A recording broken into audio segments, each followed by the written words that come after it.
Hi, this is Jessica DeMassa in the Guidewell Insights Lounge here at Singularity University's Exponential Medicine. I'm here with Dr. Ellen Strahlman. Please introduce yourself for everybody watching. So hi everyone, I'm Ellen Strahlman, and BD is delighted to be here at the Exponential Medicine Conference. I'm BD's Chief Medical Officer, and I'm also in charge of research and development and innovation for the company. And we've had a fantastic conference so far. Wonderful, thank you so much. So we're really interested, BD obviously is a global company. What aspect of the health industry do you think is most ready for disruption? Well, I started my life, my medical training is in general surgery and public health. So even now I can say what's most ready for disruption is prevention and diagnosis. Okay. The vast majority of resources, the money we spend, we take care of people once they are sick. What if we could prevent that from happening? And of course, in the last 100 years, the life expectancy of people has doubled. Right. And that's just doing what we do now. Can you imagine if we could prevent illness and disease, what we could do?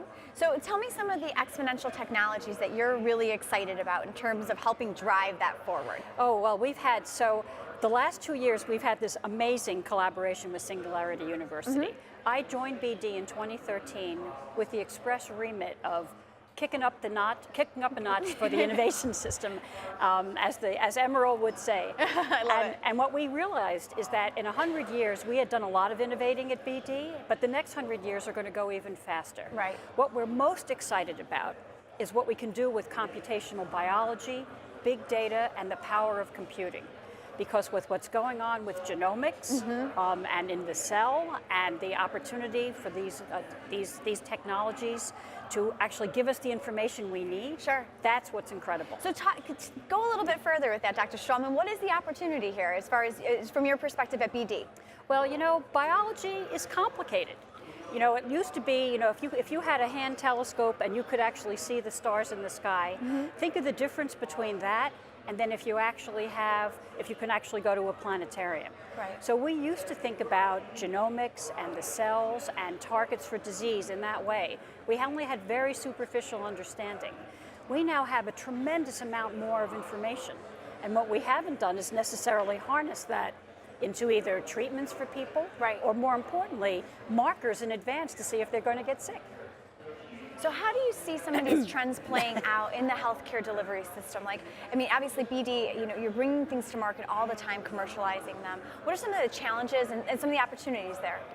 Well, the big areas, at BD, the things we're really interested in are improving access, democratizing technology, and also being able to drive down cost at the same time. Right. We see innovation and access as being the winning combination, and what we really do best is innovate at scale.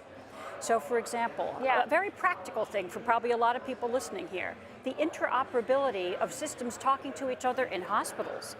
We are in a position, we're working on things where we aim to prevent all medication errors in hospitals. Wow. That's an aspiration we have.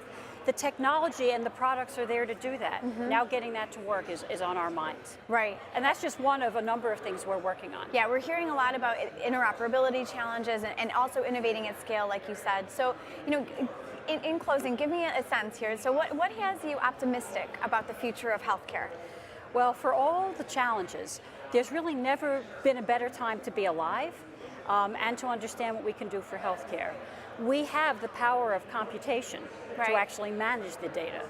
We actually have the understanding of biology to figure all these things out. And we also have a tremendous will of people to actually consider how much longer they'd like to live and with a higher quality of life. Right. In the last 100 years, the cost of transportation, electricity, and telecommunications has gone down exponentially, and our knowledge has gone up exponentially. With all that convergence, there really isn't any reason why we can't do a lot more for health and wellness. Wonderful. Well, thank you. We look forward to that very bright future. Thank you, Dr. Strahlman, so much for joining us here today in the Guidewell Insights Lounge. We're here at xMed. It's Singularity University. I'm Jessica DeMassa.